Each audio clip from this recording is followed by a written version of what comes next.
Estamos en la semana 7. Ya. La temática que vamos a trabajar es sobre, vamos a continuar con la diversidad, ¿ya? Con la biodiversidad o diversidad biológica, con los factores de la diversidad y los hitos de la domesticación en nuestro país. Primero vamos a ver el panorama de la biodiversidad.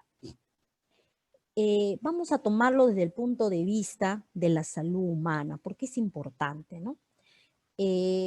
Buscando en la página de la Organización Mundial de la Salud, la OMS, ¿no? La biodiversidad consiste o sostiene la vida sobre la Tierra y se refiere a la variedad que contiene la biota, ¿no? Desde la constitución genética de vegetales y animales hasta la diversidad cultural. Entonces, las personas dependen de la biodiversidad en su vida cotidiana, aunque no sea evidente. La salud depende de los bienes y servicios de los ecosistemas. Su carencia afecta la salud y no satisface las necesidades sociales. Una mayor comprensión de la biodiversidad de la Tierra propicia descubrimientos médicos y farmacológicos, y su pérdida puede limitar el descubrimiento de posibles tratamientos de las enfermedades. También podemos reflexionar sobre la importancia del cambio climático, que afecta directa e indirectamente por sus efectos en los ecosistemas terrestres y marinos. Asimismo, los cambios del clima a más largo plazo influyen en la salud y la viabilidad de los ecosistemas. Cambia la distribución de las plantas, a los agentes patógenos, animales e incluso asentamientos humanos. Como por ejemplo, ¿no? Ahora sobre la pandemia. Está directamente relacionado con el cambio climático, está directamente relacionado con la contaminación ambiental, claro que sí, ¿no? Entonces, ¿qué hacemos o qué se hace al respecto, ¿no? Hay muchas acciones, sobre todo es la comunicación, ¿no? Nos proponen los problemas, nos dicen cómo está nuestro planeta. Un mensaje que nos da la Organización Mundial de la Salud, nos dice: ¿sabías que cada año se pierde o desperdicia 1/3 de la producción mundial de alimentos? ¿Eso qué significa? Que somos muy consumistas y derrochamos, ¿no? Pero ¿qué es lo malo de esto? Que utilizamos y aprovechamos los recursos naturales, pero de forma indiscriminada, ¿ya? Eso es lo que quiere decir este mensaje. También nos dan, ¿no? Un esquema sobre cómo la salud humana se relaciona o es afectada por diversos factores en este cambio. La salud humana es afectada por el cambio climático, por la desertificación y la degradación de la tierra, ¿no? Por la disminución de las reservas de agua dulce, por la pérdida de biodiversidad y función de los ecosistemas, por el agotamiento del ozono, ¿no? Estratosférico, con lo que nosotros llamamos la capa de ozono, ¿no? Entonces, todos estos factores afectan nuestra salud y todo eso no es parte de nuestro medio ambiente. Entonces, hay que reflexionar y hay que tomar conciencia sobre estos factores. Otro ejemplo sobre qué acciones realizamos es también concursos, ¿no? Revisando la página de la Organización Mundial de la Salud, se hacen concursos para promover, ¿no? Y propiciar investigaciones científicas en los jóvenes. En este caso, Max Hidalgo Quinto, ¿ya? Es un estudiante de San Marcos que se presentó a un concurso de National Geographic, ¿no? Y él presentó su proyecto Yagua con un grupo de compañeros de la universidad, ¿no? Un grupo interdisciplinario, ¿no? ¿Qué nos dice sobre qué era su proyecto, ¿no? Era tecnología sostenible para el acceso al agua.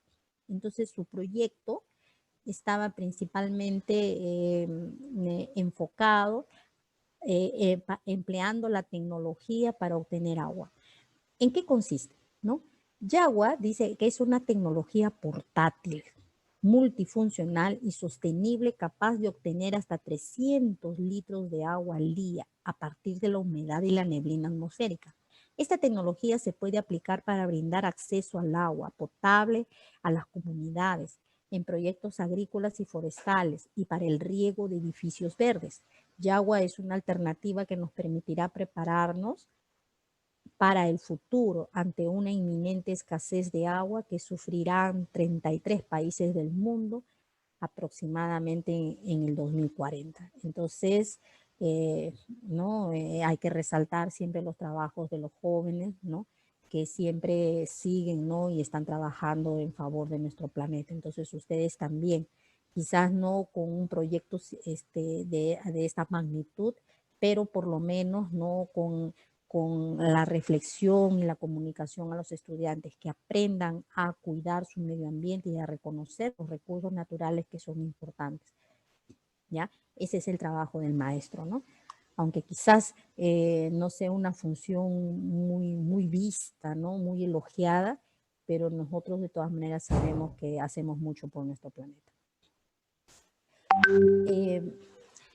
Los factores que influyen en la diversidad, ¿no? Que hay en nuestro país.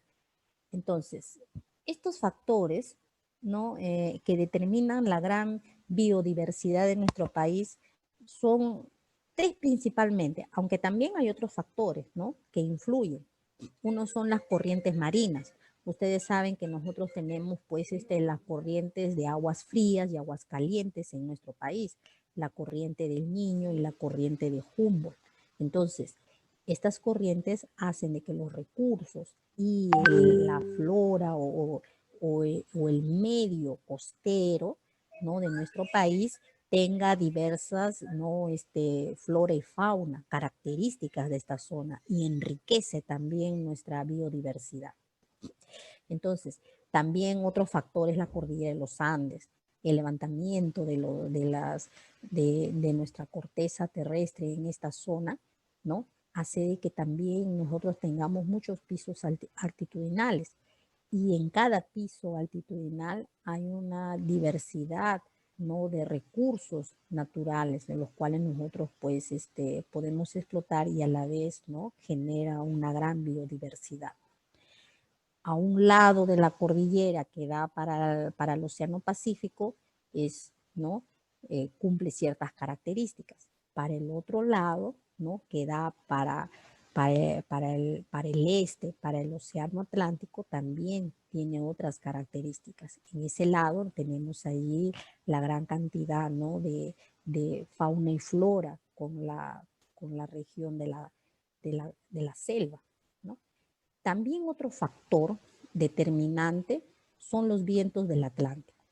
Los vientos del Atlántico son los que están en el este, al otro lado de la cordillera de los Andes. Entonces, estos vientos húmedos, ¿no? y fríos nos dice que chocan con la cordillera de los Andes y se almacenan y conllevan a que se genere allí pues una característica especial para el hábitat de ciertas especies, pero es mucho mayor que en el otro lado, ¿no? de la cordillera que es hacia el lado del Océano Pacífico. Es diferente.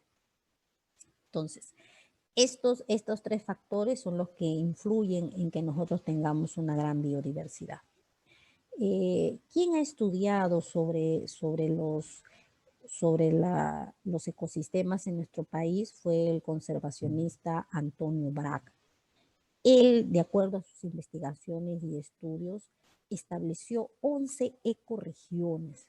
Estas ecorregiones son muy importantes, cada una tiene sus características particulares y la debemos conocer científicamente.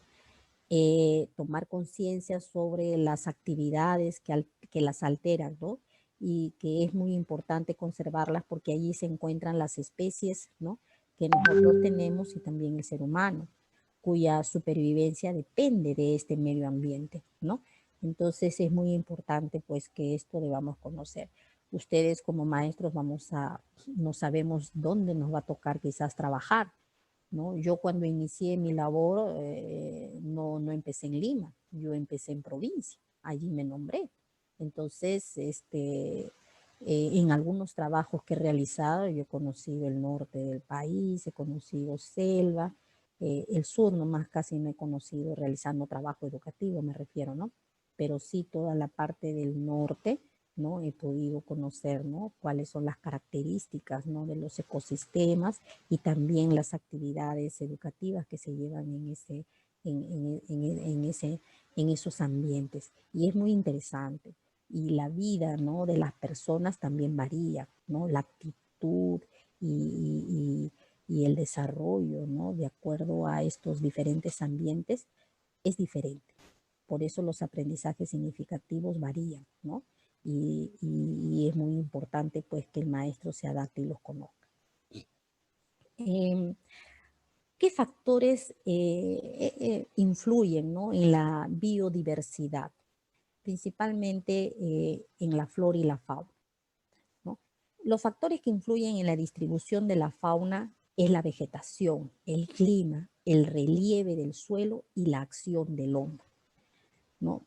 Dentro de los factores importantes de primer orden es la existencia de abundante vegetación.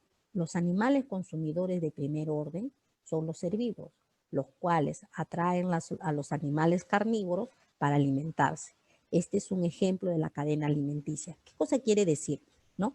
Si nosotros vamos de frente a un bosque, a una región boscosa o a la selva, prácticamente, ¿no? Como ejemplo, si hay bastante vegetación, ¿por qué va a haber gran cantidad de fauna?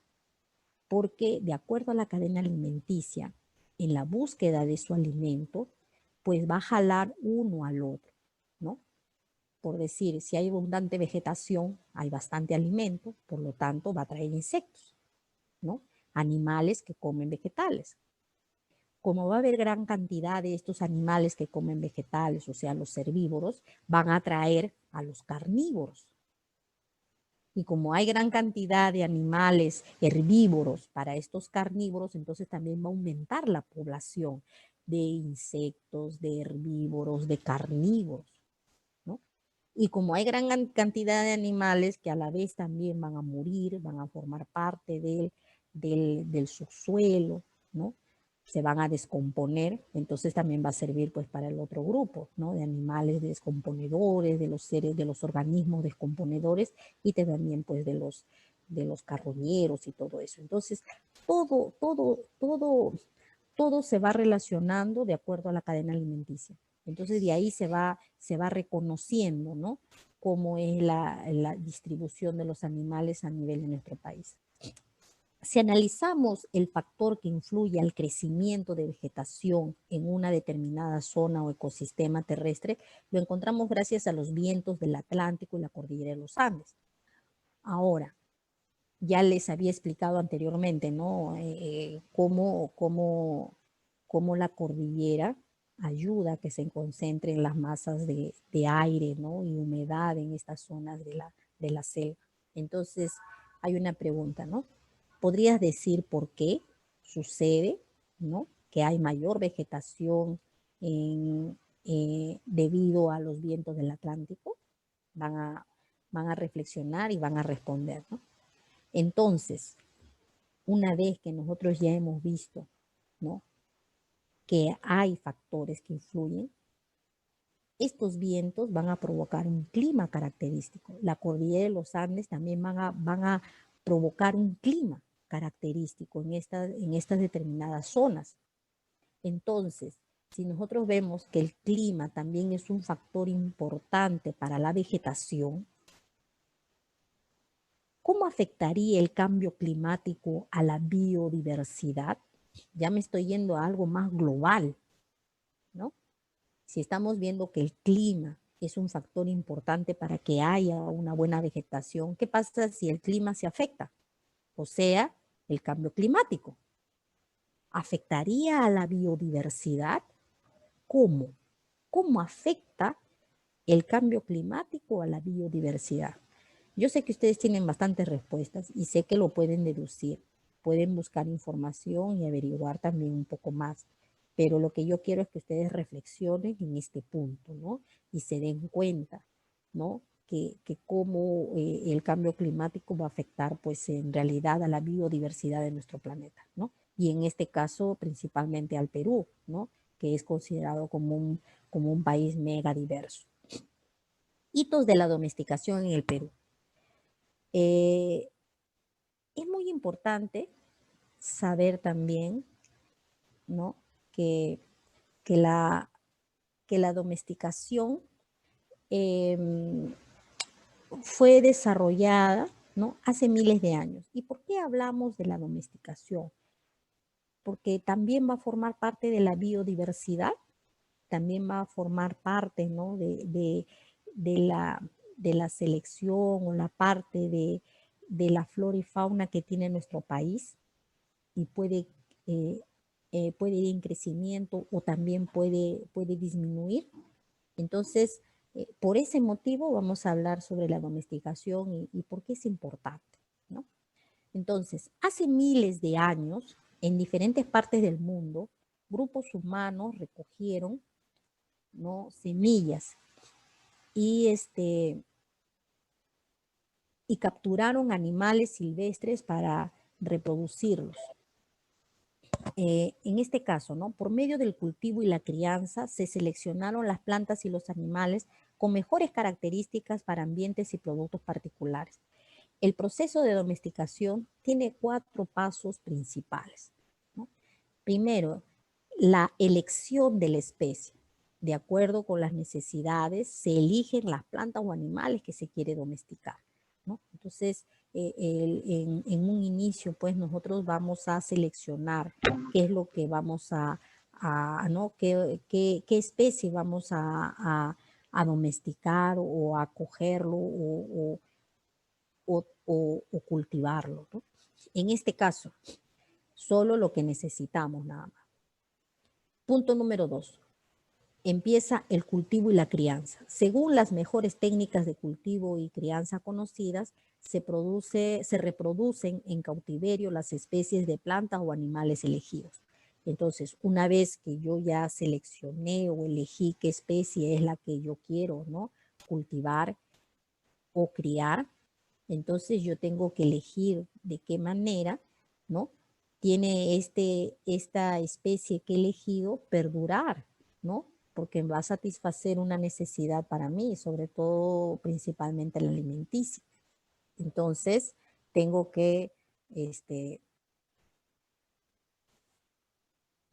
tengo que realizar estrategias que me ayuden a mantenerlo por más tiempo y que tenga una buena reproducción, ¿no? Es como por decir crianza de cuyes, ¿no?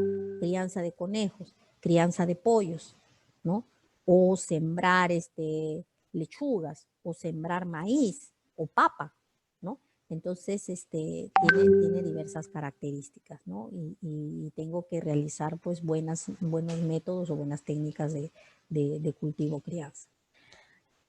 Punto 3, la selección de las características de interés, ¿no? Se eligen los individuos de mejores características, aspecto físico y rendimiento, y se continúa criando o cultivando durante varias generaciones. Entonces, una vez que ha resultado, ¿no? Este individuo, ¿no? Que yo he seleccionado, esta especie que yo he seleccionado para cultivar o para criar, debo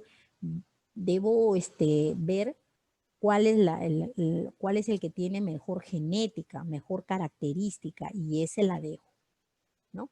Entonces, cuál se reproduce mejor, cuál se adapta también al medio o a la zona donde yo me encuentro. Entonces, eso tampoco no se va a lograr pues en poco tiempo, ¿no? Eso es a través del tiempo, a través de los años, sobre todo si es el antiguo poblador de nuestro país, ¿no? En este proceso de domesticación, pues ha pasado miles de años para que él pueda reconocer y adaptar a estas especies y que se puedan reproducir en gran cantidad para satisfacer las necesidades de su pueblo, ¿no? Entonces, ese es el tercer punto, ¿no? Y es muy importante, ¿no? Elegir cuál es el que se quede y cuál es el que desecho. Cuarto, obtención de la especie domesticada. ¿En qué consiste, no? Se obtiene para la especie las características elegidas inicialmente. Se originan nuevas razas genéticamente diferentes y estas son irreversibles. Entonces, ¿qué cosa quiere decir, no? Que ya una vez que yo ya tengo esta especie determinada en una zona, en una región, entonces ella se vuelve nativa, ¿no? Nativo de esta zona y de esta región. Y entonces ya va a adquirir características, ¿no? Nuevas. Y estas características nuevas de adaptación a estas nuevas necesidades va a ayudar a que ya se seleccionen como oriundos de ese lugar, ¿ya? Eso es lo que va a determinar. Ahora, muchas de las especies domesticadas a veces ya dependen mucho del hombre, ¿no? Y ya por sí solos no pueden nacer o reproducirse, ¿no? Y pueden morir, ¿no? Vamos a suponer, si yo quiero plantar maíz, ¿no? Por sí solo no va a crecer el maíz en gran cantidad. Y entonces hay que echarle su abono, ¿no? Eh, eh, a, darle los nutrientes necesarios, regarlo y cosecharlo y para que siga, ¿no? Pero ¿qué pasa si yo no hago eso? Esa planta se muere. Entonces ya mucho depende del hombre, ¿no? Igualito que los animales. ¿Qué sucede si un perrito, ¿no? O un animal que ya se domesticó, el hombre lo deja abandonado, puede morir, ¿no? Entonces eso también genera un problema, ¿no? De la domesticación. Cronología y evolución bajo la domesticación. Esta cronología la encontré y quería compartirlo con ustedes porque habla parte de la historia, ¿no? Como desde el periodo lítico, ¿no? Que aproximadamente son 10.000 a 5.000 años antes de Cristo, el hombre fue desarrollando la domesticación, ¿no? Desde los tiempos muy remotos, ¿no? Del hombre antiguo, del Perú prehispánico. Entonces de ahí ha ido desarrollando, ¿no? El proceso de domesticación hasta nuestras fechas.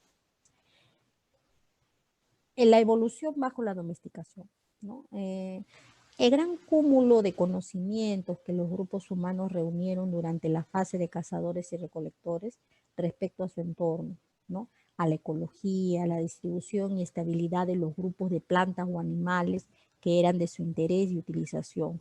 Los condujeron a aprovechar aquellas especies que contribuyeron a su sustento y al mantenimiento. A este manejo, aprovechamiento, orientación o favorecimiento, protección de ciertos grupos de plantas, animales, hongos y microorganismos, se le conoce como el proceso de domesticación o evolución bajo domesticación. En este proceso, los grupos humanos seleccionan, favorecen y mantienen poblaciones de especies con ciertas características que les son útiles. Plantas con mejor sabor, de frutos grandes, de maduración uniforme, de tamaños adecuados para su cosecha, con menor contenido de sustancias tóxicas, ¿no? De sustancias tóxicas, animales acostumbrados a la presencia humana, más dóciles, con mejor producción de carne, piel, cuero, pelo, leche, o más resistentes al trabajo. Así el ser humano comenzó a domesticar plantas, animales y microorganismos, ¿no? Para su alimentación. También, pero también para otros usos como la obtención de fibras u otros materiales para la construcción, vestimenta, arte o la obtención de sustancias medicinales. Por ejemplo, tenemos ahí la comúnmente conocida la quinoa, el maíz, la papa, la calabaza y el frijol, ¿no? Son las principales, son las principales, ¿no? Eh, También el algodón se domesticó para hacer uso de sus fibras eh, y de forma similar también se obtienen las fibras de animales como las ovejas y las llamas. Por otro lado, algunas plantas medicinales se recolectan del medio silvestre. Primer paso, ¿no? Que es la de la domesticación. También tenemos la coca, mientras que otros ya están completamente domesticadas, como en el caso de la muña o el toronjil, ¿no? Incluso se han domesticado microorganismos como las levaduras, que producen la cerveza y también el consumo de algas, ¿no? Entre otros productos.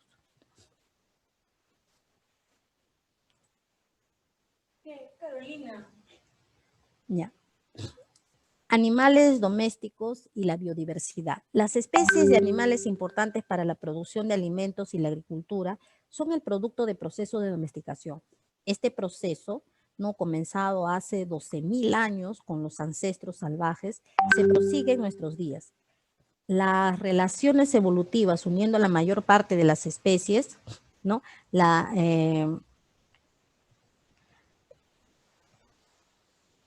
En este caso, los mamíferos domésticos presentan teorías no muy claras por la diversidad de las especies. La domesticación de las especies animales comprenden el control de la reproducción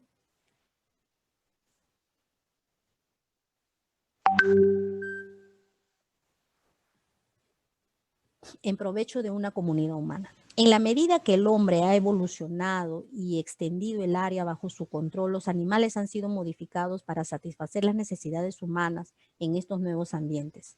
Razas genéticamente diferentes se han desarrollado bajo el efecto de la interacción entre la selección hecha por el hombre y la adaptación al ambiente.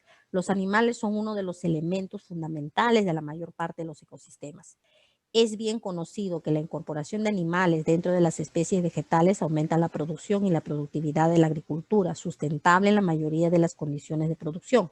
La diversidad genética animal permite a los agricultores seleccionar sus rebaños o desarrollar las nuevas razas en respuesta a los cambios ambientales, a la amenaza de enfermedades, a los nuevos conocimientos de las necesidades nutricionales del hombre, a la evolución de las condiciones del mercado o de las necesidades de la sociedad, todos los cuales son altamente imprevisibles. Lo que sí pueden ser predichos son las demandas futuras de alimentación humana, la diversidad de los animales domésticos. Es esencial para la seguridad alimentaria. Sí, un ratito me puedes esperar.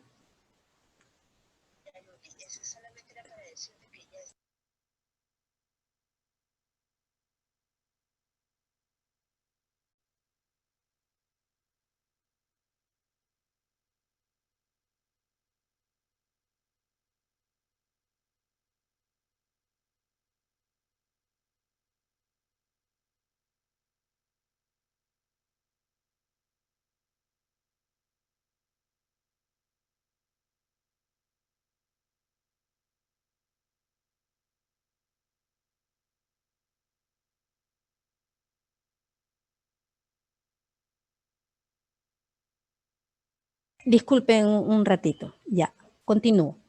No todos los animales se pueden domesticar. Por ejemplo, por diferentes diferencias ambientales, por diferencias climáticas o de hábitat, ¿no? Por su periodo de reproducción, por la agresividad de la especie o por los costos que también forma, ¿no? La crianza de estos animales. Entonces, no necesariamente va a haber un éxito, ¿no? En la domesticación. En este caso les voy a dejar un pequeño trabajito, ¿no? Que es primero un análisis, ¿no? Sobre las actividades del hombre con respecto a la domesticación. Les doy 5 ejemplos de la actividad humana y ustedes van a colocar al costado ejemplo de especie amenazada o perjuicio ocasionado al ecosistema, ¿no? Entonces, ¿qué es lo que ustedes creen que está afectándole, ¿no? A la biodiversidad estas actividades humanas, ¿no? Por decir, la caza o pesca descontrolada. ¿Qué puede provocar? ¿Qué perjuicio? ¿No? La depredación, ¿no? La disminución de la especie. Entonces, hay que haber un control, ¿no? En este caso de la pesca hay la veda, ¿no? Y estos son mecanismos para ayudar en contra de estos procesos. Así van completando este cuadrito.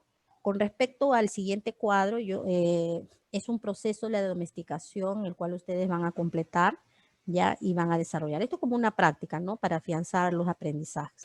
¿Cuáles son los pasos de la domesticación? Ya ahí lo tienen, ya lo hemos indicado. Y ¿qué es lo que se domestica, no? Si hablamos de quinoa, ¿qué cosa es? Si hablamos de alpaca o vicuña, ¿qué es? ¿No? Entonces ahí nomás es algo sencillo. Es algo sencillo, no muy complicado. Ahora, Si ustedes ven ahí el gráfico, cómo usamos la biodiversidad vegetal, principalmente, ¿no?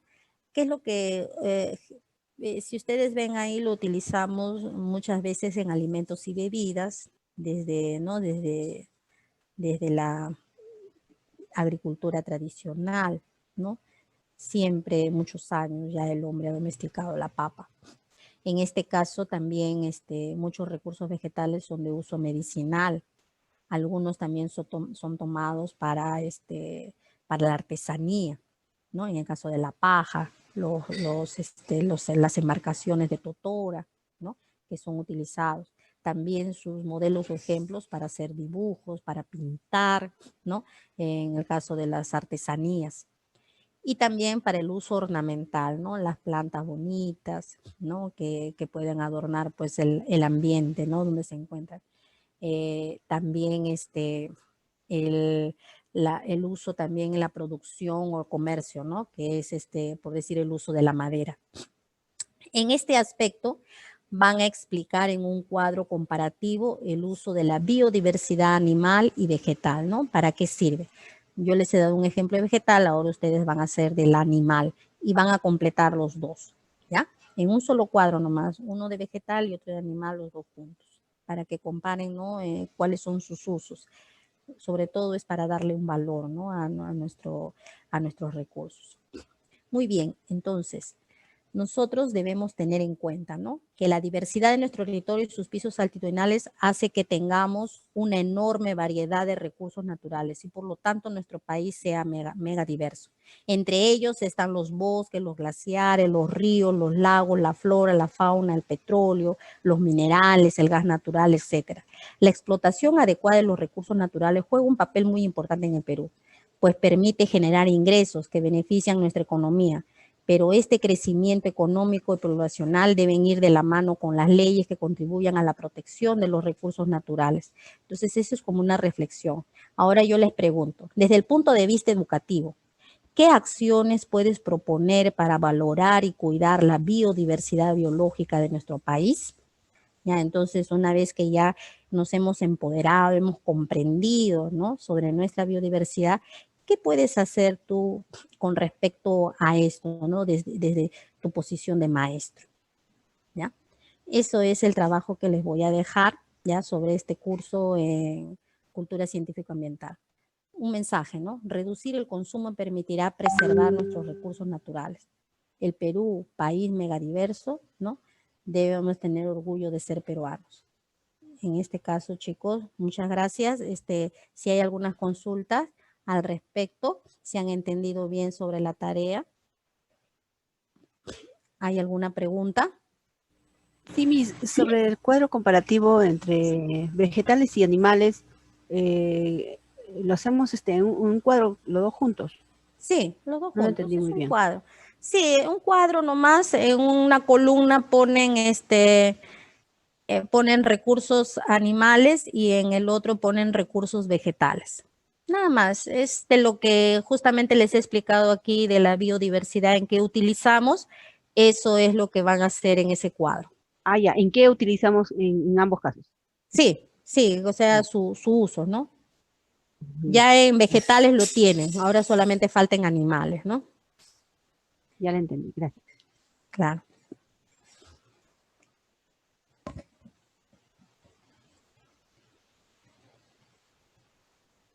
No se preocupen con respecto a las tareas, ¿ya?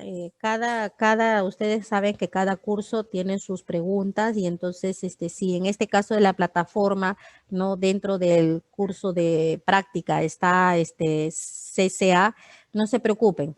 Ustedes ya saben que CCA tiene sus preguntas, ¿ya? No se vayan a preocupar por eso, ¿ya?